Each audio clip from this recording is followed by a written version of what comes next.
Bienvenue dans En Bonne Forme. Je suis Virginie Trinchero, fondatrice d'Admin Excellence. Mon terrain de jeu, l'administratif des formateurs. Et oui, ça peut être fun. Ici, je te partage des conseils concrets pour structurer ton activité, décrocher ton NDA, avancer vers Calliope et des interviews avec des gens du terrain qui ont des choses à dire. Pas de remplissage, pas de longueur, juste ce qu'il te faut pour être en bonne forme côté admin. Bonjour et bienvenue dans ce nouvel épisode du podcast En Bonne Forme, capsule de l'été spéciale Calliope. Alors aujourd'hui, on va s'intéresser à l'indicateur 10 qui, en apparence, fait pas trop stresser. Alors qu'est-ce qu'il nous dit cet indicateur 10 ? Il nous dit le prestataire met en œuvre et adapte la prestation, l'accompagnement et le suivi au public bénéficiaire. À première vue, ça paraît presque évident. Évidemment qu'on adapte sa formation à ses apprenants. Sauf qu'en audit, personne ne vous demande ce que vous faites instinctivement. L'auditeur, il s'en fiche. Ce qu'il vous demande, c'est comment vous êtes capable de démontrer. C'est là que beaucoup d'OF découvrent une différence importante, c'est que adapter une formation et prouver qu'on va l'adapter, c'est pas vraiment la même chose. Oui, l'indicateur 10 ne vous demande pas d'inventer une formation différente pour chaque stagiaire, pas du tout. Il vous demande de montrer que pendant votre analyse de besoin, vous vous rendez compte qu'il y a une situation particulière, vous êtes capable d'ajuster la situation, d'ajuster votre prestation. Alors ça peut concerner le rythme, les horaires, les méthodes pédagogiques, les supports, l'accompagnement, le suivi, enfin bref. Tout ce qui aide un apprenant à aller jusqu'au bout de son parcours dans des conditions parfaites.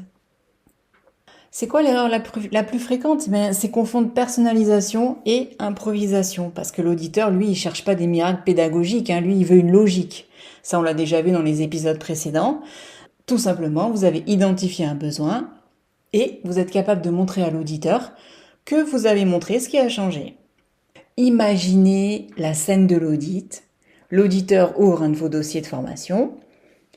Et puis tout simplement, il vous demande, montrez-moi un exemple où vous avez adapté votre prestation. Alors vous dites, oui, bien sûr, on s'adapte toujours, il n'y a pas de souci. Alors là, il rigole, il commence à sourire, il vous repose la question, très bien, à qui, comment et qu'est-ce qui a été modifié ?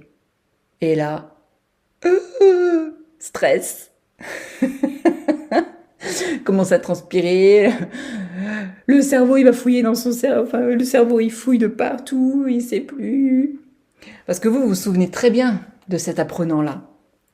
Mais beaucoup moins de ce qui a prouvé concrètement comment vous êtes adapté.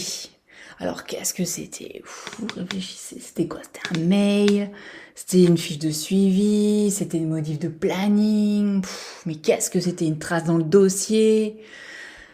En fait, l'indicateur 10, lui, il récompense souvent les organismes de formation qui documentent leurs pratiques quotidiennes. Ok, d'accord. Mais il existe un autre piège. C'est que penser que seules les situations complexes comptent. Non, une adaptation, ça peut être tout bête. C'est décaler une séance, prévoir davantage de mise en pratique, modifier l'ordre des modules, prévoir un entretien supplémentaire,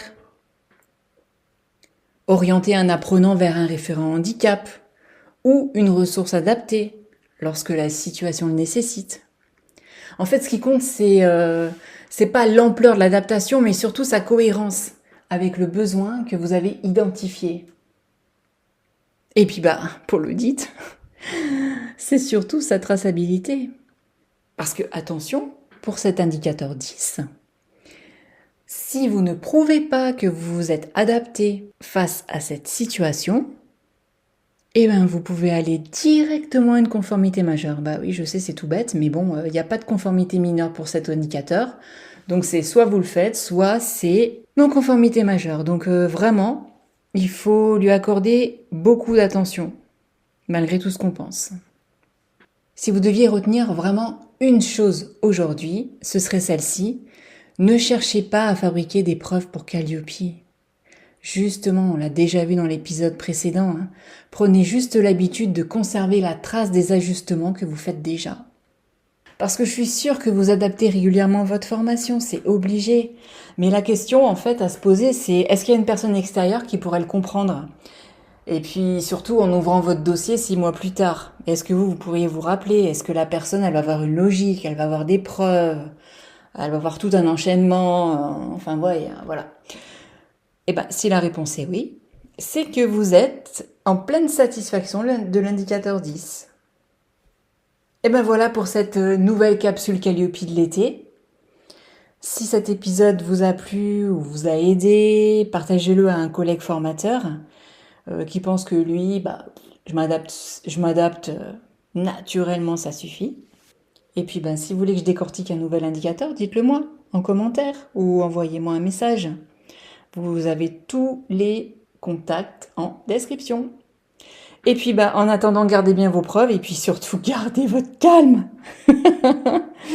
Allez, à très bientôt pour un nouvel épisode. C'est tout pour aujourd'hui. Si vous écoutez ce podcast, c'est que l'administratif fait partie de votre quotidien, que ça vous plaise ou non. Je m'appelle Virginie Trinchero, je suis assistante administrative spécialisée pour les formateurs. Si vous avez des questions sur le NDA, sur Calliope ou juste pour y voir plus clair, mes coordonnées sont en description. À bientôt!